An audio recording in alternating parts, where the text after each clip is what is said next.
India has always been a distribution challenge more than a product challenge.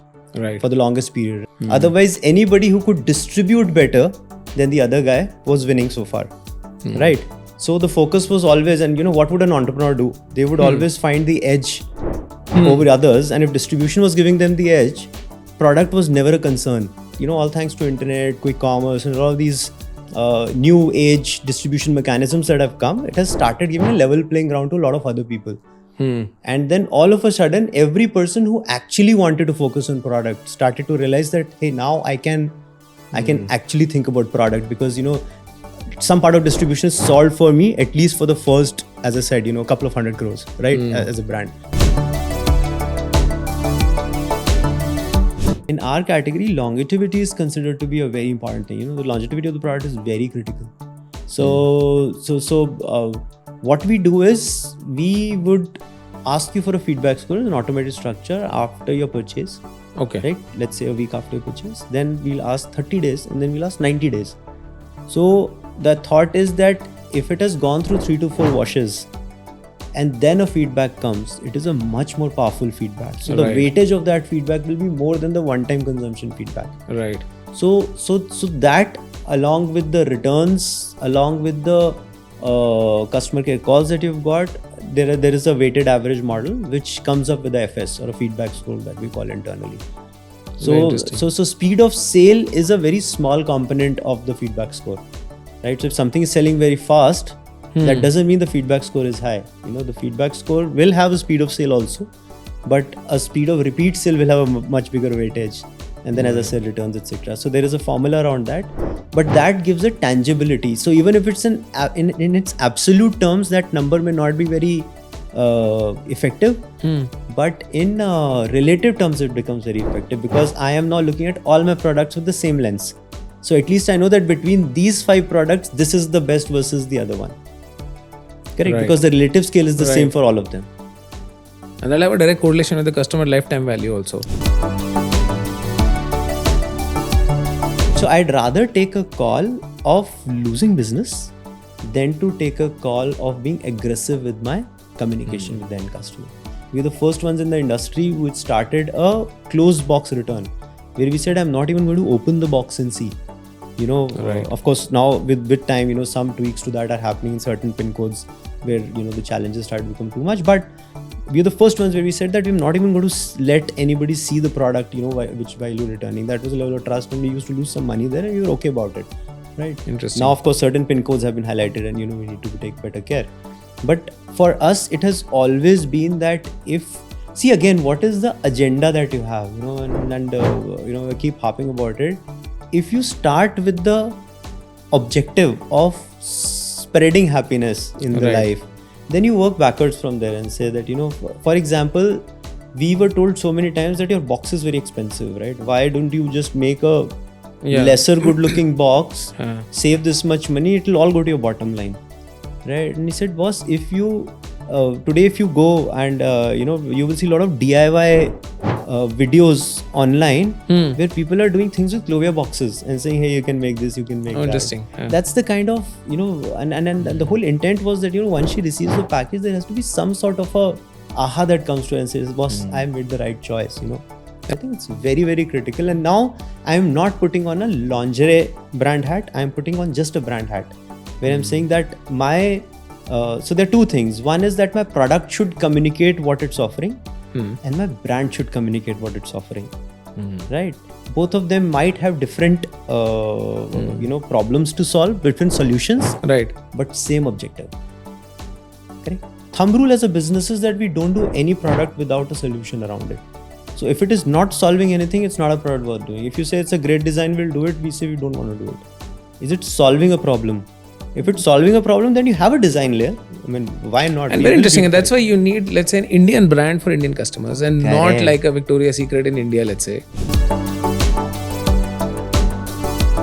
So earlier, with this whole mathematician's hat I had, I was super excited and it said that, we've understood size ratios, because a certain size would sell more in Punjab versus what it will sell in Northeast, right? For example, right? So we said that we have the size ratios. Now with this size ratio, we will go to, let's say, certain pin codes in Punjab. We opened a store, so let's take this size ratio from the online learning and you Right. deploy it there.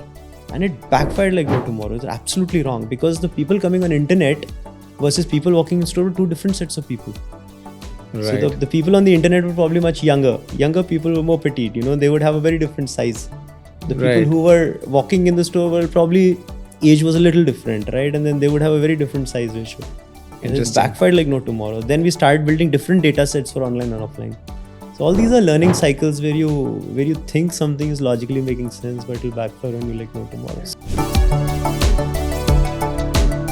So Gen Z, I think, Gen Z, for example, is the most difficult and the most exciting to work with, right? Because they would always be open to new things.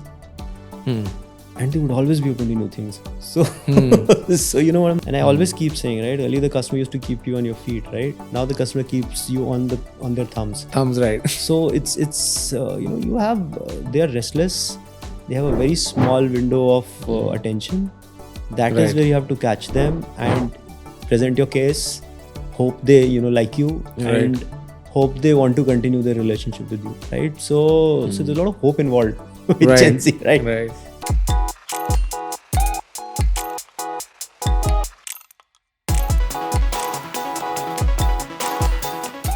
Hi everyone, welcome to another episode of CX with Chopra, where we talk about everything customer experience. And today we have a very interesting guest, Mr. Pankaj Vermani, who is the CEO and founder of Clovia. Clovia is a leading brand now in the lingerie business market in India. And the reason I'm saying is leading is probably they're the early ones to disrupt the whole customer journey, to bring about awareness and now go help people and probably have more, I think, happy customers out there who are more satisfied, more happy and more confident in their personal lives as well. And one very interesting fact about Clovia, which I like, is that they have about more than 6,000 product styles. And every month they're coming up with more than 250 product styles, which is, and probably, I know they're probably selling one product every second.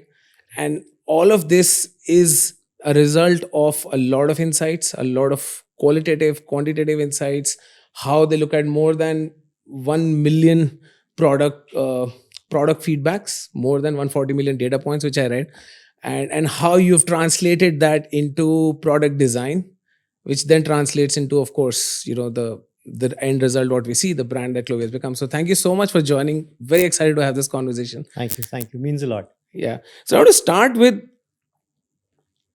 the whole journey. I mean, if you look at specifically talking about the lingerie segment, it has evolved. And obviously, I mean, it is also a reflection of maybe how Indian customers or Indian culture has also evolved. Right. I remember talking to somebody from a chef, who's a chef at Olive. I was talking about him, that how different cuisines have come is also a reflection of how India has grown, right? From globalization to fusion to other things. So do you see it as a, that Indian customer has evolved and now is the right place? Or let's say if Clovia would have happened, let's say 20 years ago? I think food is a great analogy, right? Because if you were to look at economies, right? As economies evolve, you go from fats to carbs to proteins, right? Yeah, it's a journey like that. And India is not on the protein journey, right, for all practical purposes. Right. So I think that's a very strong macro indicator of where the world is going. We, of course, have always been a little late to the brand ecosystem, to the product ecosystem, frankly, right? And because of, and I think it's none of our fault, frankly. India has always been a distribution challenge more than a product challenge, right, for the longest period, right? Because till now, for the longest period, right. Till now, of course, we haven't all cracked it yet. But thanks to internet, at least the Right. distribution kind of became a little bit of a lesser problem, at least for the first few hundred crores, right? For any brand. So all of a sudden, people were able to focus on the product. Otherwise, anybody who could distribute better than the other guy was winning so far, right? So the focus was always, and what would an entrepreneur do? They would always find the edge over others, and if distribution was giving them the edge, product was never a concern, right? Because you were always focusing on distribution. You were always focusing on whether a 2 rupee sachet will sell better than a 5 rupee sachet. I think it was always a focus was around that. I think what has happened with us is over a period of time is that, all thanks to internet, quick commerce and all of these new age distribution mechanisms that have come, it has started giving a level playing ground to a lot of other people. And then all of a sudden, every person who actually wanted to focus on product started to realize that, hey, now I can actually think about product, because some part of distribution is solved for me, at least for the first, as I said, a couple of 100 crores, right? As a brand. I think that led to frankly, there's no better word than a revolution here, right? And that led to a product revolution in India. One beautiful thing about India, right, is that, we start late and then we catch up like how, and then we take over, Right. We went from... beat anything, you're right. We went from 2G to 4G, 3G never happened, we hop generations, right? We always hop, we've gone literally from like a desktop to mobile, it's like we will adopt much faster than the rest of the world, and the rest of the world will just be panting and gapping as to what the hell happened.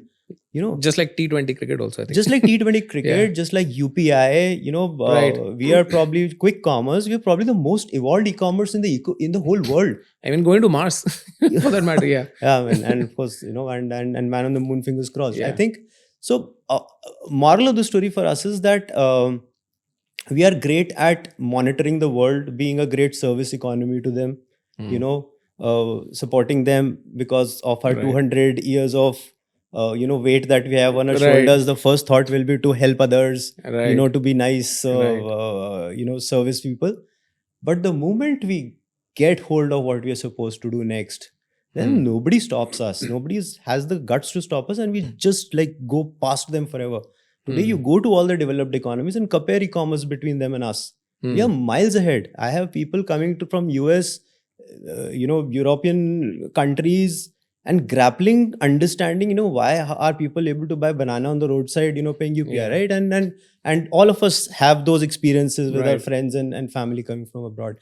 So I think long answer to a short question, but I think for us as a country, I think product focus has recently happened, and the catch-up game has already happened. I think we're going to go past all the others much faster now that we are on that treadmill, and we have shown it multiple times in the past that when we get on the horse, then we gallop faster. I think that's the play. And another perception, which obviously is not true, is that it's not Jugaad. Like you also spoken, Jugaad is not scalable. So yeah, so there, I think we still have a long way to go. We have to stop taking pride in Jugaad. I think every forum I get an opportunity, I say this, and I keep saying it till till death takes me away. I think we are, as a country, we're always very proud of calling ourselves Jugaadu people. Where we thought that we could put something together and move. I think as we are growing and scale is hitting us. Now, earlier when we started a brand, right, our vision was probably maybe will I touch 100 crores. Today, 100 crores is a given. Will I touch 1,000 crores? The question has always started to happen for people, right? So when you start thinking like that, then you will never even touch Jugaad with a 10 feet pole. So I think it is more, first you imagine things, then you get confident about them, and then you execute, and then you achieve. So now that we are confident, achievement is going to happen. I think earlier we weren't even confident, so we were always taking the Jugaad route. Today, if you talk to any founder, they will always talk about, how their parallels in China are doing things, and, or you go to China, you'll find this huge warehouse run by one person, right? Just because they would have, and it's not even automation, it's just SOPs. It's just process. So it doesn't take technology there. It just takes SOPs. It just takes discipline of running the place. What you take out, you put back exactly at the same time. When you show to one customer, you make the other way. There's standard SOPs. If you're able to follow, you can run it. So we always have been a little chaotic in our execution, and chaos always leads to Jugaad. I think we have, and we used to respect chaos a lot earlier. I think today chaos is looked down upon. Jugaad is looked down upon by founders, which is the only thing that is going to take us to the next level now. And I think even customers would sense it, not just founders. Because another great analogy is when you say 100 crores to 1,000 crores, the whole relativeness is Bollywood. I mean, Now you're like, earlier 10 years ago, 100 crore mark was celebrated, by them. Now it's 1,000 crores. Now they're preparing for that. Now they know they need to have certain processes. They need to have the trigger. They need to have a story. I mean, product has to be the hero and all the effects and everything. And then that will generate that. Correct. And you rightly said, I think that, see, no brand would or a business would want to do anything unless the customer nudges them. Today, sustainability, for example, the day customer starts to say that, hey, is this sustainable? Only then I'll buy. You'll see sustainability as an ecosystem will completely change. So the power the customer has is where the buck stops, right? What they demand is what you will have to deliver, right? Till the time they were just demanding, I can't get product, please give me product, right? Distribution was the king. Today they're saying, I want good product is the king. The day they say, I want sustainable product, sustainability will be the king. So, or the queen, right? I think here the whole play is that the customer has to demand. So you very rightly pointed out. And customer starts to, customer is very impatient today.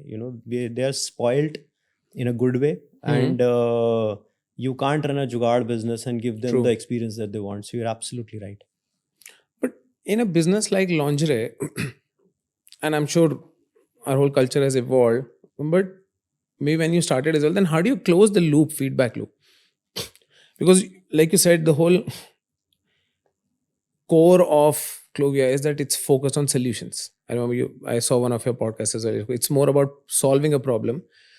But in a culture where talking about lingerie, even buying lingerie is still was considered taboo or not spoken about openly maybe in family, then how do you get that product inside? See, the good news is that when you have volumes, even 2 or 3% is a big number. True. So, and all you need is 20, 30, 40, 50,000 people to voice out about something to you for you to get the signals, right? And signals can also come from multiple places. Signals can come from social media. Signals can come from how many times a certain product was returned with a fit issue, or it can come from search. How many times is somebody searching with there's no search result. Exactly. And who am I speaking to? As a CX expert, that more than I do, right? That signals is all over the place, right? It's more about harnessing them. So there is nobody who can say that I don't know how to figure out, or actually I take it back. Nobody can say I don't have the data to figure out. They can say I don't know how to figure out. So the data is out there. The data is in every click that is happening on your website. True. The data is only drop off that is happening on a product detail page, right? If it is dropping off at product detail page, something is not, exciting for the product. If it is dropping off at the cart page, maybe it's the discount is not enough. So there will always be signals for you, right? But I think the important thing is to harness those signals. That is one. And frankly, even more important is that what do you do with those signals, right? For example, in a business like ours, where the minimum order quantity for a product used to be 10,000 pieces, 15,000 pieces. So even if you've caught the signal and it is at, let's say, a 30% hit rate, where that, 30-40% your signal is right, right? Are you ready to take a 10,000 piece or 15,000 piece risk on it? So when we started the business, we brought down the 10-15,000 piece risk to 500 pieces risk. Which changes the whole thing. The whole supply chain had to be redone just because we wanted to harness the signals, So we started the business by solving the supply chain so that when then the signals come, then I should be able to harness them. So I think when you have to think about a business and how to make use of customer feedback, you have to think all the way back to your supply chain and what would you do once you understand what he or she wants. Interesting. I read one line by Gulzar. So he said ki when you are going on a shikar, so when let's say the animal comes in front, your gun should be loaded. Us time pe aap goliyan mat dhondo. It's like otherwise you'll miss the opportunity. Absolutely. So but I think what you're saying is it's actually that getting the inside is not the problem. It's how fast we can act on it. How fast you can act on it, and is your supply chain ready to act on it with minimal risk?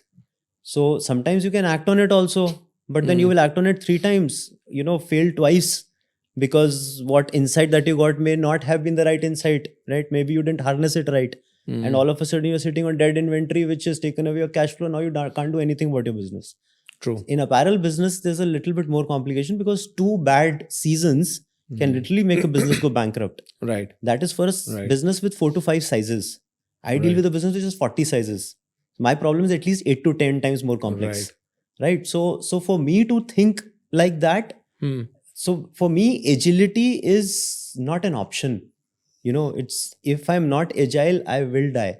And in my business, it's a graveyard of brands. It is, of every 10 brands that any, viewer would remember, I'm certain 4 to 5 would have died by now, right? Because that is the nature of this complex trade, right? So for us, agility was very critical. And that's why supply chain is first thing we solved. So that when we get the signals, we harness them in a way that even if we go wrong, it should not kill the business. Hit is not that big. It's not that big. You can absorb that impact and move on. And you wanted to position yourselves as a constantly innovating. So it's a positive flip side also. Customers see you, they're always coming up with something new, innovative.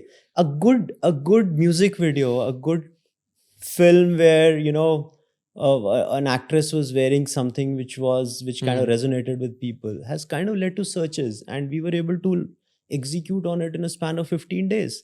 And before, because the window is also that only the 2 weeks. Window is that, and I think 15 days is also very late. But from the first time the music video came out till the time you execute, if you've done it in 15, right, for a business as complex as us, because we sit on the top of the technology pyramid when it comes to making apparel, right? Right. So for us, it's a little bit more complex than probably making an ethnic wear product or probably a Western wear product. And it has to be 100% right. It has to be. So, I always say that, for example, if a shirt is slightly loose, I'm still okay with it. Yeah. So I always say that bra is like your, when a person tries a brand's bra, it's like the first date, right? If you go wrong the first time, she's never going to call you again. So you're absolutely right. So margin for error is very low, and we're the closest to the, to the skin. You're a second skin product, and we can change lives. I mean, if you do the right innerwear, it can do a lot of impact on the day, the way your day goes. Confidence, your confidence. It's like, a lot of these things. It took me a few years to understand as a man. How important this piece of apparel is.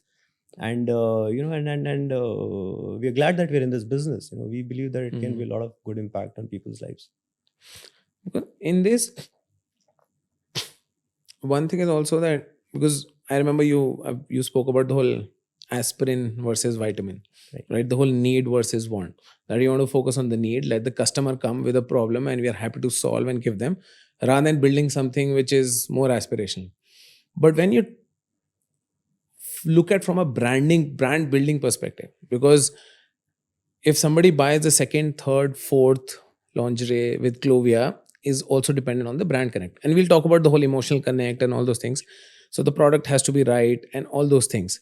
So one is you focus on needs, but then you also have to keep on working on the wants as well. Like you're saying, the movie or a song has come out, it's a new design, if it's a new color, if it's a new trend, you have to. So how's the balance between an aspirin versus vitamin? Because you'll have to keep playing both the games. Absolutely. And it's not about harnessing trends, it's also about creating trends. Now you, as a brand, as you grow, you have the power to create trends also, right? With the audience that you have.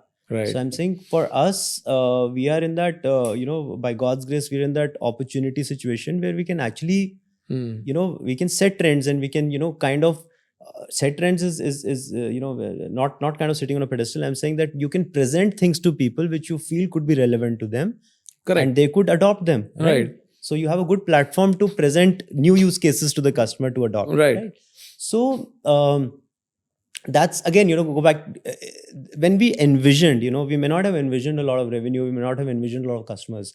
What we envisioned for sure is agility, and everything goes back to that. So if your ecosystem supports you to keep generating and testing with new things, then that gives you a very beautiful place where you can keep trying new things, keep presenting it to the end customer, and it's up to her to decide whether she likes it or not. If a bunch of them like it, then you do a lot more of it. If it gets rejected, it gets rejected. So be it. The risk wasn't very high, and at least the designer was happy she tried.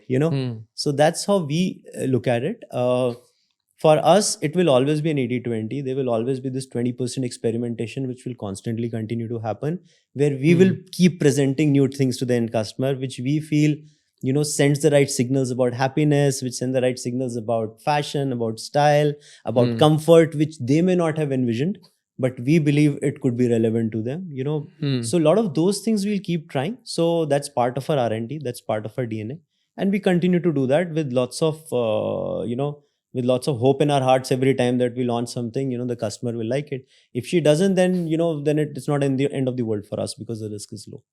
But one important aspect which I was reading is, from a delivering great CX, you look at product, everything. But one thing which is not talked about a lot, is underrated, is organization's culture.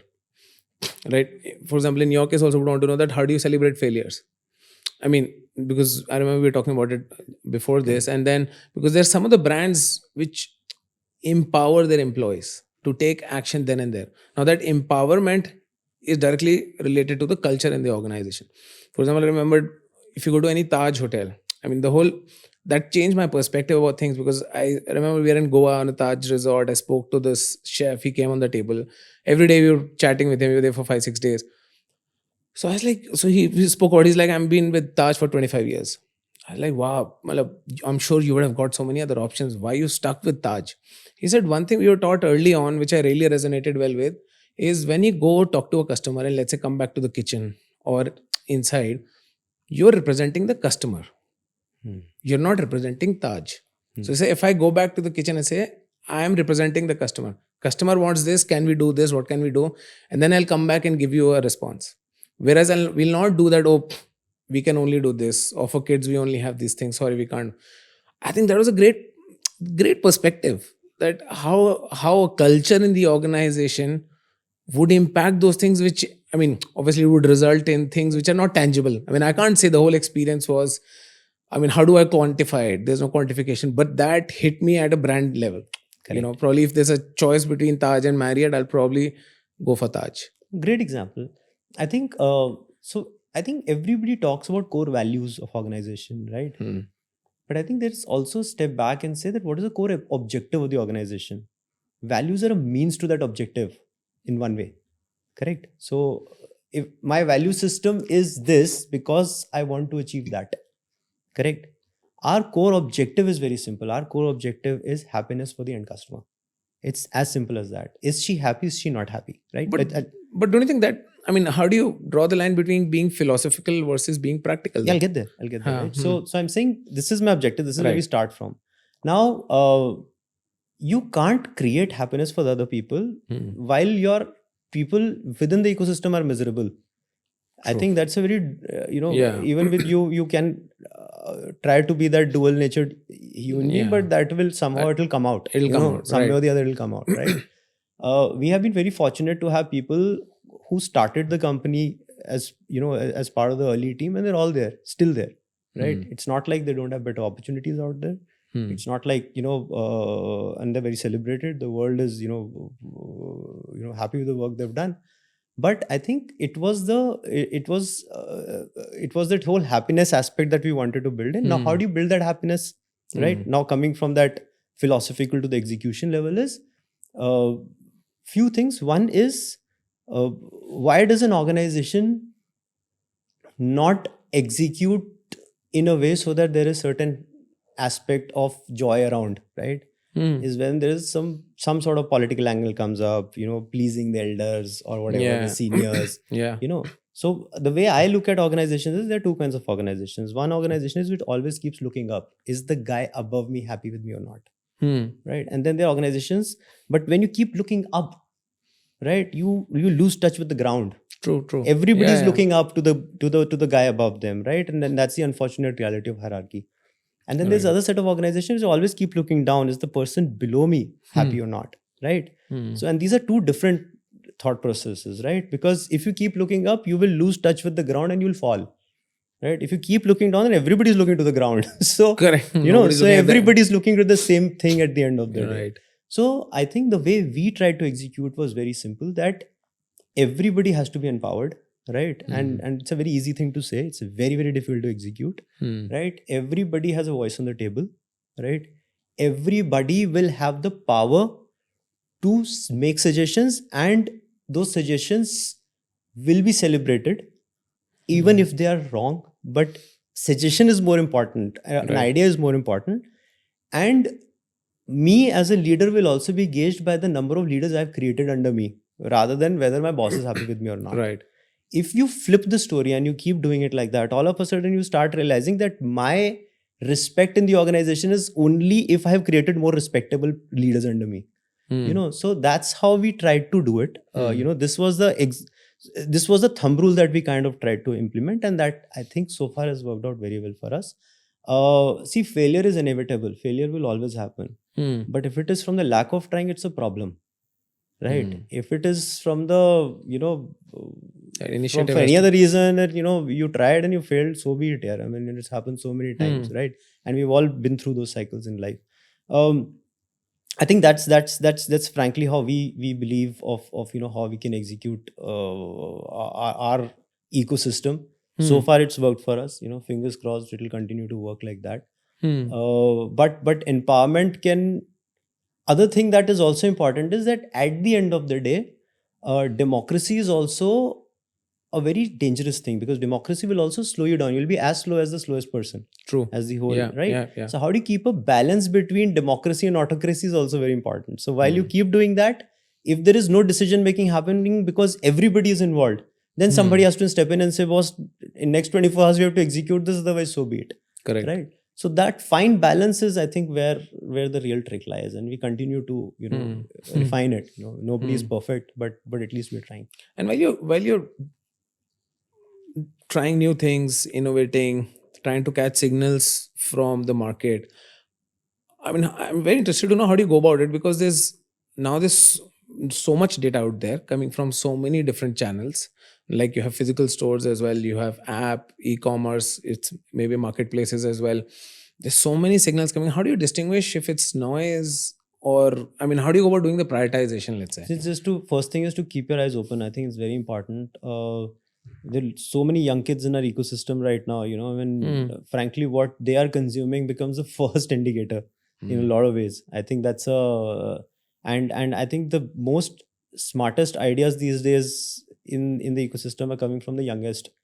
I think because I think they're so plugged into the ecosystem that they, the first reel that that they will share with you is the one that would go viral in next 48 hours. So that's the level of plugged people you would have. So I think there is no standard math for noise versus a correct signal. The way we do it is that you take a calculated guess. We have defined a bunch of parameters. Those parameters are there is a lot of heuristic also around those parameters, right? I mean, so we have also gone to the level where when something is so debatable that you don't know whether it will work out or not, we go to a vote. As simple as that. How many people actually feel that this gut. Right. So that's the best sample size. Let's vote on the gut feel and figure out, right? I mean, there are 10 people on the table. What's the gut feel? 60% people, 6 people are saying that, let's go ahead with this style we do. And it always goes back to the risk is low, so we end up doing it, right? The gut is executed more on the prioritization bit, not on whether elimination or selection, because selection will happen, because I'll take that small risk nonetheless, right? As long as it's one thing that we did was, and I don't know if it's a right or wrong thing, is that earlier it was all about what the design team wanted to do. Then over a period of time, we put in a layer where we said the sale also has to sign off. Right, so that the tangibility and efficacy of the product also comes into the picture. Because sometimes the design team would want to experiment with things which may not be sellable. So, both teams will have to put their chips on the table and say, boss, one is saying I'm ready to make it, other is saying I'm ready to sell it. A lot of times it has happened that, this didn't go through me. Right. It was always unsellable. That ownership is not there. Ownership is not there. Then neither of them are taking ownership. You asked me to take a punt. So I've taken the punt. You never asked me to sell, so I can't sell. So I want to talk about the whole product innovation. We talk about product innovation. So there are different teams involved, right? There's the analytics team, which is giving you all the insights based on whatever data is collected.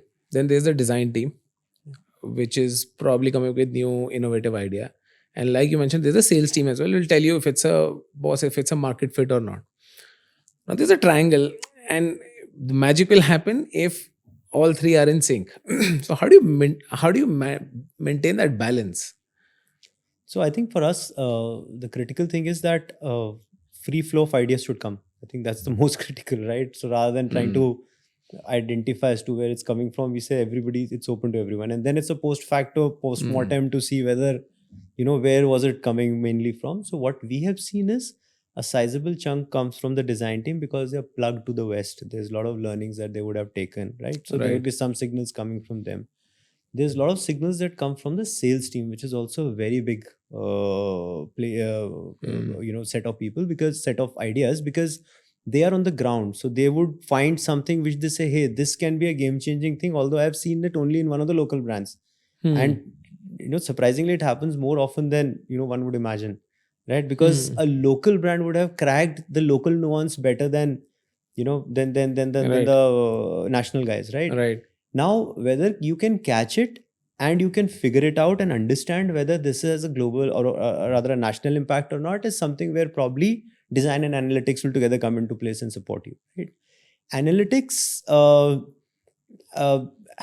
is not the key generator of ideas beyond a point, right? They can only stick to places where they say, hey, there's a lot of search volume coming for this keyword which doesn't seem to deliver returns, right? No, so they will also give ideas. For example, they say that this keyword is kind of on a rise, but the number of products we have is only 2, for example, right? So now the keyword has volume, but the product set, your product listing page is not justifying that volume surge. So a lot of those things will come from them, right?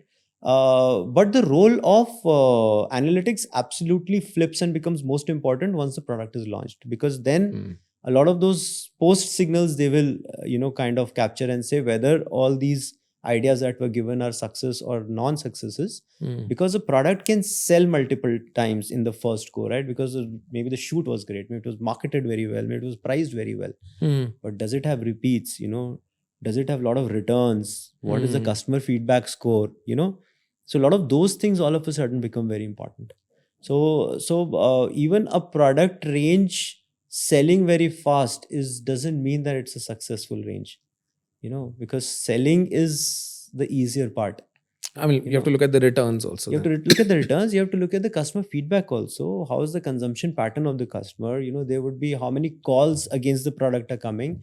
Not every customer will return every bra, right? At the end of the day, right? And for panties, for example, there are no returns also. So the returns will also be not a signal anymore. You would just have one sulking... You'll not even know if it's... So there'll be one sulking person out there who couldn't even return the product, didn't like it as well, and ended up wasting your money. So their job becomes a lot more critical. They work very closely with the customer excellence team, which is constantly in touch with the customers. We make feedback calls, a lot of those happens. And then of course there's an automated format also where customer feedback is collected through multiple channels. So that analytics becomes very important as well. You mentioned customer feedback score. So you've created a more like a calculated metric in terms of how do you look at things, or...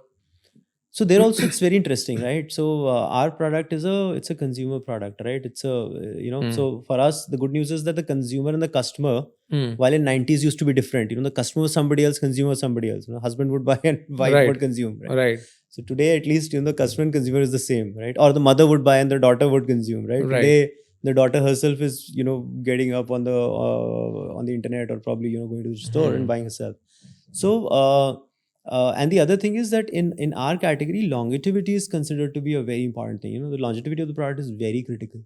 So, what we do is we would ask you for a feedback score in an automated structure after your purchase. Okay. Right? Let's say a week after your purchase. Then we'll ask 30 days and then we'll ask 90 days.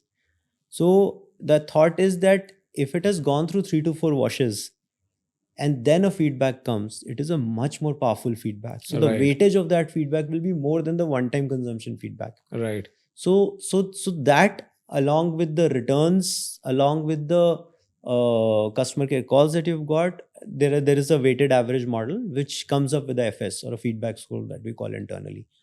So speed of sale is a very small component of the feedback score, right? So if something is selling very fast, that doesn't mean the feedback score is high. The feedback score will have a speed of sale also, but a speed of repeat sale will have a much bigger weightage. And then, as I said, returns, etc. So there is a formula around that. but that gives a tangibility. So even if it's in its absolute terms, that number may not be very effective, but in relative terms, it becomes very effective, because I am now looking at all my products with the same lens. So at least I know that between these 5 products, this is the best versus the other one. Correct? Right. Because the relative scale is the same Right. for all of them. And they'll have a direct correlation with the customer lifetime value also, of course. Absolutely, 100%. Right. And in our category, it's very important how many washes did the product go through. Does the has the band become a little loose after like 4 usages? Is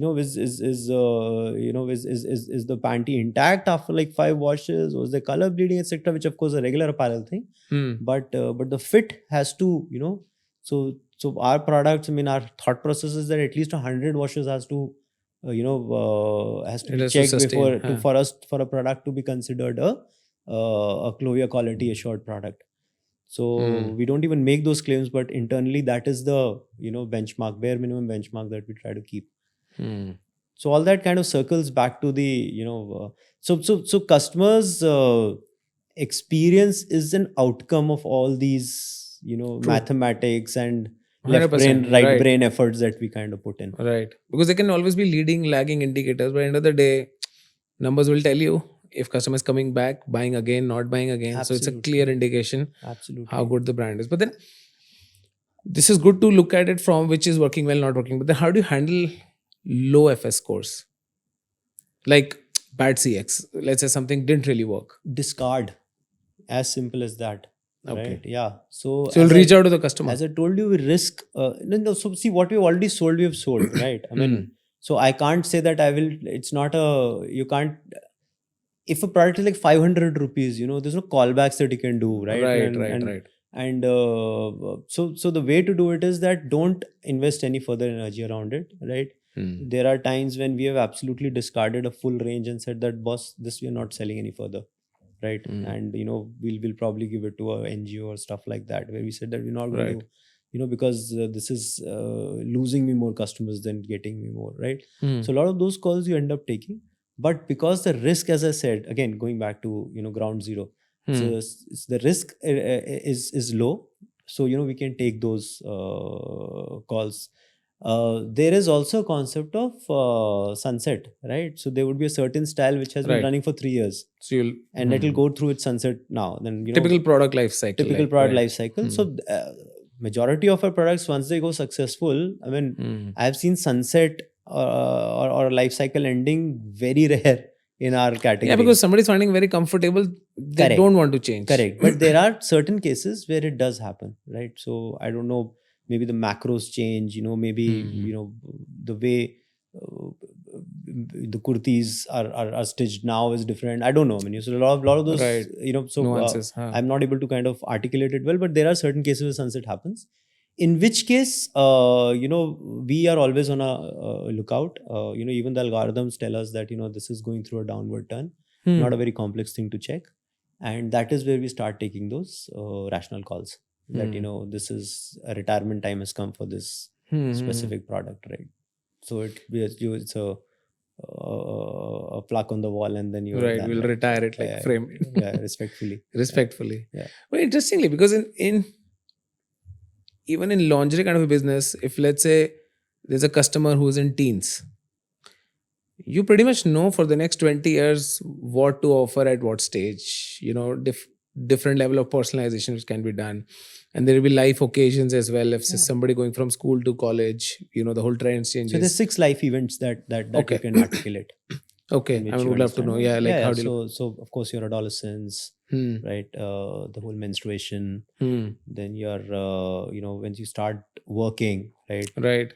Your, maternity, menopause. Right. Right. And then there would be some sub timings also, where, there will be a workout time also that will happen when you start taking up, going to the gym. And so a lot of those, marriage and pregnancy is again something which is very critical.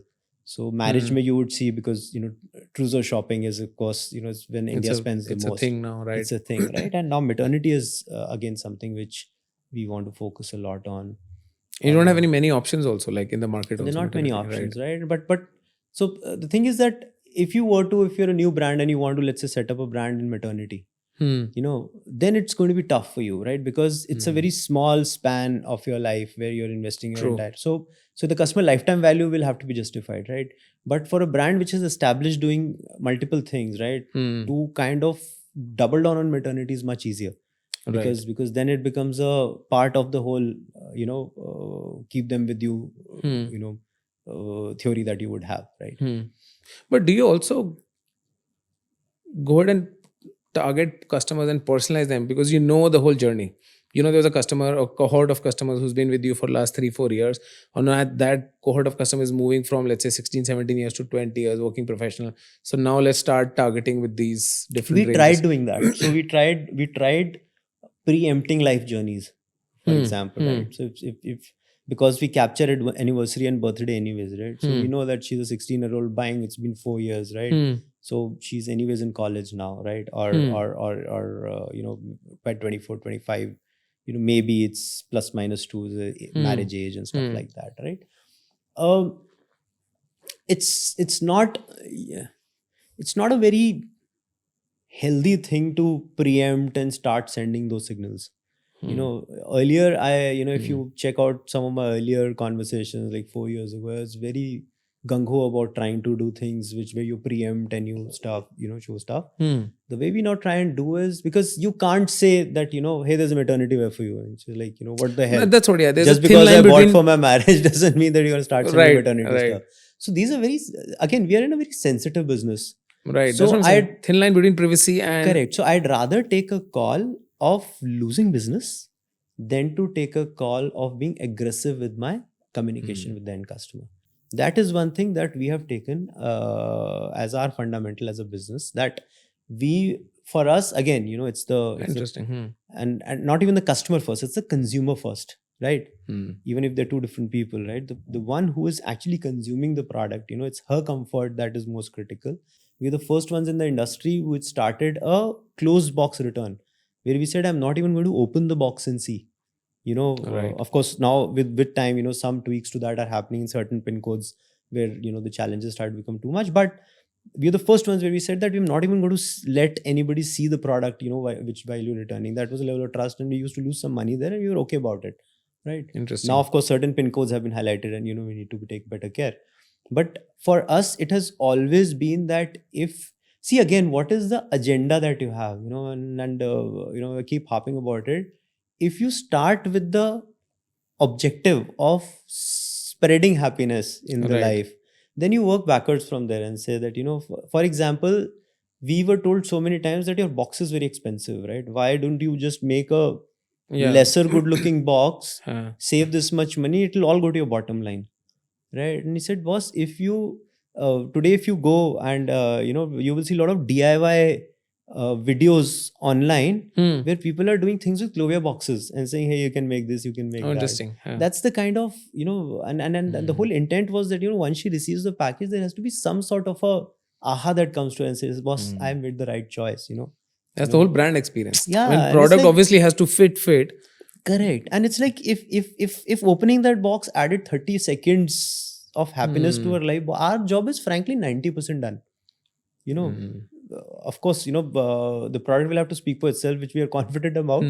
But the whole idea is that, because we're talking experience, I think it's very, very critical. And now I'm not putting on a lingerie brand hat. I'm putting on just a brand hat, where I'm saying that so there are two things. One is that my product should communicate what it's offering, and my brand should communicate what it's offering, right?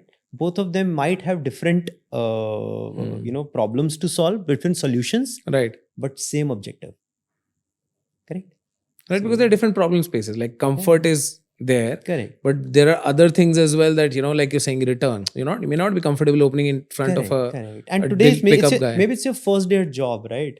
So the solution I'm providing to you is that I'm giving you the right innerwear to wear with your workwear, right? Because probably you will be meeting your HR. You're already overwhelmed with new experience. You're anyways overwhelmed with a lot of other things, right? And for a woman, it has always been a lot more difficult. Because guys, we don't realize. I mean, you have to You always have to do a little extra to make your presence felt, across the world. Yeah? I mean, so there is always that little extra effort you're anyways putting. So at least one less thing to worry about is a great position to have.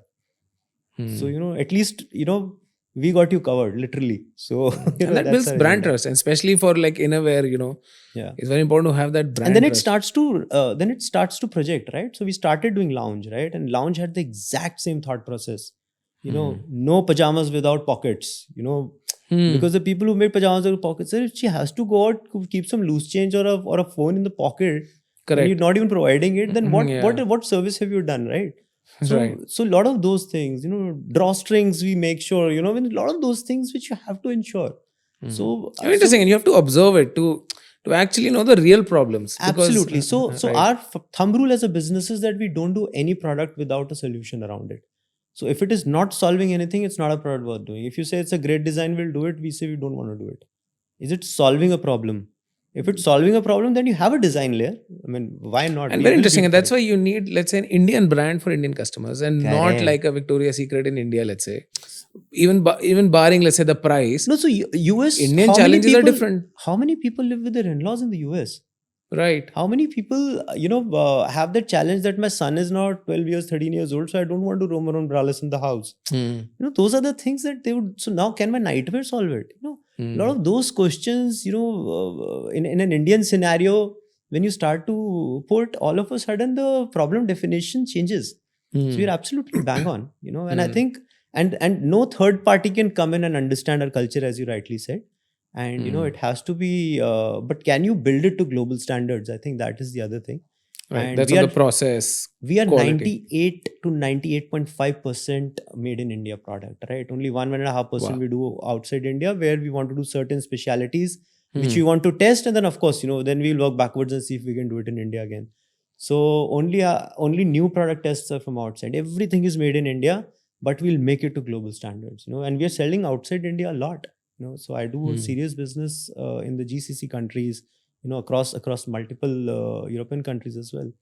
And, the right, because the whole thing which you have built is to how do we quickly understand the problems, nuances, come up with a list of ideas, back it up with, data as well, and then quickly create a product, test market it. The whole process, it. So you, it's like a new market. Let's understand, go deep. Because even in India, like you're saying, every 100 kilometers, the whole thing changes. If you've solved something for India, I mean, outside India is a little easier, frankly, because, the framework, if you've set in India and you've understood, because in India, those 100 kilometers also will have 3 different tiers. But even in India, do you do like a different strategy for north, south, east, west, or for different weather condition places? Or So for what we do is weather conditions, of course, and so the way it works is that online is, of course, you spread everything out and see what is working where, right? And then you can do little tweaks on your product listing pages, etc. basis, what the customer is coming from, and you have some understanding, and you can do it at customer level. If it's not making sense at pin code level, if not making sense, then if you don't have enough data, then you go to the state level. So all that you can do, right, in terms of changing your landing pages, etc. On the offline side, I think the way we do it is that we take learnings from the online, and when we translate them into the offline, our offline range is different from the online range always, right? So interesting. Yeah, because there would be different kind of requirements in the offline ecosystem and stuff like that. So there, when we translate into the offline range, then we would take all those data points with us. There also we went wrong, so earlier with this whole mathematician's hat I had, I was super excited and said that, we've understood size ratios, because a certain size would sell more in Punjab versus what it will sell in Northeast, right? For example, right? So we said that we have the size ratios. Now with this size ratio, we will go to, let's say, certain pin codes in Punjab. We opened a store. So let's take this size ratio from the online learning and you deploy it there. And it backfired like no tomorrow. It's absolutely wrong, because the people coming on internet versus people walking in store were 2 different sets of people. Right. So the people on the internet were probably much younger. Younger people were more petite, they would have a very different size. The people who were walking in the store were probably, age was a little different, right? And then they would have a very different size ratio. And it's backfired like no tomorrow. Then we started building different data sets for online and offline. So all these are learning cycles where you think something is logically making sense, but it'll backfire when you're like, no, tomorrow. And how So, easy, I mean, obviously there are different age, generations. There's baby boomers, millennials, Gen Z, Gen Y, beta, I mean, endless. What's the most difficult one to crack? Because let's say baby boomers or our parents, let's say, for them, it might still be a taboo to talk about because they've never done it.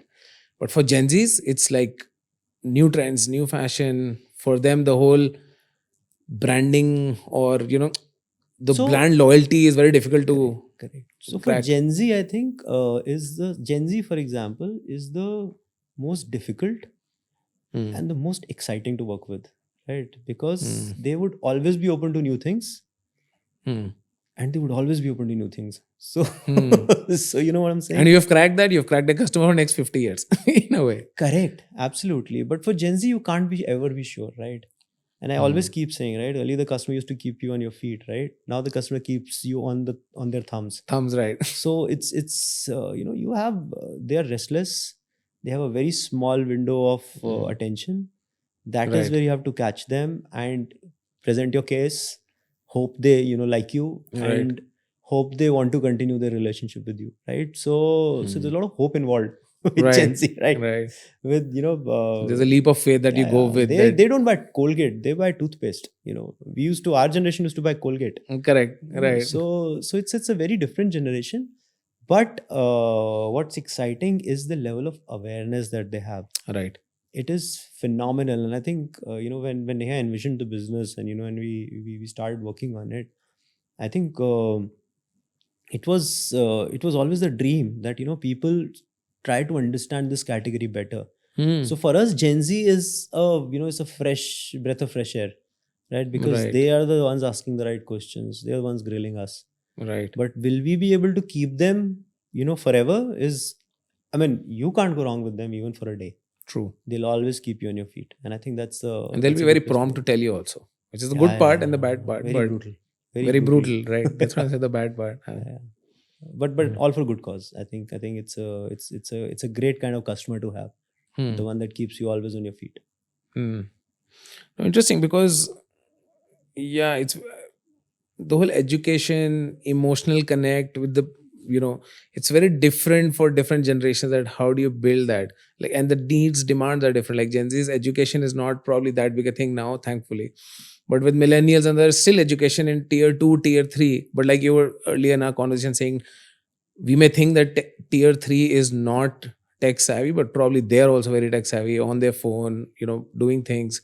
So how important is it, I mean, and this is the last segment, last thing I want to discuss, how important is it to build that community, because your focus is happiness. Happiness obviously will come from awareness, which you're already working on, let's say. So how important is it to talk about it openly, have that? Because I remember, like, you had Shraddha Kapoor as brand ambassador. Now I'm sure it would have had a big impact on society. Let's say everybody watching television at night, and let's say a lingerie ad comes up, now it's maybe no more awkward.